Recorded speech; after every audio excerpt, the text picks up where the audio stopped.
Hello મિત્રો, આ વિડીયોમાં આપણે જોવાના છીએ શોર્ટ નોટ અબાઉટ નાનાસ બોન્ડિંગ વિથ નાની. ઓકે, નાનાસ બોન્ડિંગ વિથ નાના ઉપર જે શોર્ટ નોટ છે એ આપણે આ વિડીયોમાં જોવાના છીએ. તો બીજી ઘણી બધી શોર્ટ નોટો છે, તો આપણે આના વિડીયોઝ મૂકી દીધા છે ચેનલ ઉપર, એકવાર જરૂરથી જોઈ લેજો. આ વિડીયોમાં ખાસ નાનાસ બોન્ડિંગ વિથ નાની, અથવા તો એ રીતે પણ પૂછાઈ શકશે કે બોન્ડિંગ બિટવીન નાના એન્ડ નાની. તો એ બંનેની એક જ શોર્ટ નોટ છે જે આપણે આ વિડીયોમાં જોવાના છીએ. આઈ હોપ કે તમે સૌ મજામાં હશો. બાકી ઘણું બધું મટીરિયલ તમને આપણી ચેનલ ઉપર પ્રોવાઈડ કરવામાં આવે છે. એકવાર તમામ મટીરિયલ જોઈ લેજો, કારણ કે તમામ તમને પરીક્ષામાં ઉપયોગી છે. આ વિડીયોને લાઇક કરી દેજો, તમારા મિત્રોને પણ શેર કરી દેજો, અને ટેલિગ્રામ ગ્રુપની લિંક ડિસ્ક્રિપ્શનમાં આપેલી છે, એ જરૂરથી જોઈન કરી દેજો. ચાલો આપણે જોઈ લઈએ. પહેલાં શોર્ટ નોટ જોઈ લઈએ, પાછળથી એનું ગુજરાતી અનુવાદ જોઈશું, જેથી તમને વધુ ખ્યાલ આવે. નાના હેડ લીવડ વિથ નાની four over 50 years. Nana was about 85, yet he would find something to grumble at everything Nani did. He would keep quibbling with her. At times, they had petty quarrels and they stopped talking with each other.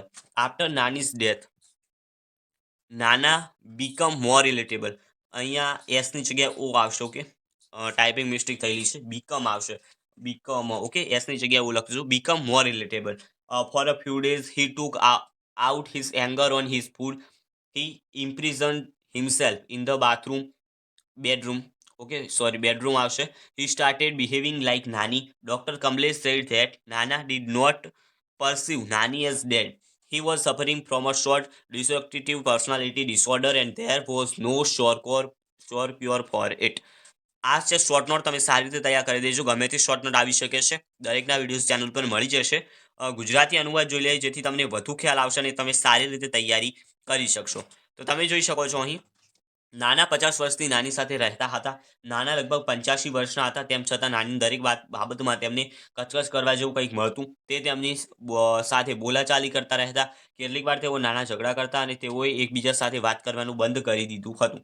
નાનીના મૃત્યુ પછી નાના વધુ ચીડાઈ ગયા. થોડા દિવસો માટે તેમણે તેના ખોરાક પર પોતાનો ગુસ્સો કાઢ્યો. તેણે પોતાના બેડરૂમમાં કેદ કરી લીધો. તે નાનીની જેમ વર્તવા લાગ્યો. ડૉક્ટર કમલેએ કહ્યું કે નાનાએ નાનીને મૃત માની ન હતી. તે એક પ્રકારના ડિસોસિએટિવ પર્સનાલિટી ડિસઓર્ડરથી પીડાતો હતો, અને તેનો કોઈ ચોક્કસ ઈલાજ ન હતો. તો મિત્રો, આ હતી નાના અને નાનીના વચ્ચેની જે બોન્ડિંગ છે એના ઉપર શોર્ટ નોટ. આઈ હોપ કે તમને વધુ ખ્યાલ આવી ગયો હશે. જ્યારે ગુજરાતી અનુવાદથી તમે તૈયાર કરશો તો તમે વધુ એવી તૈયારી કરી શકશો. આવા જ વિડીયો માટે ચેનલ સબસ્ક્રાઇબ કરી દેજો. મળીશું નવા વિડીયોમાં. ત્યાં સુધી ગુડ બાય.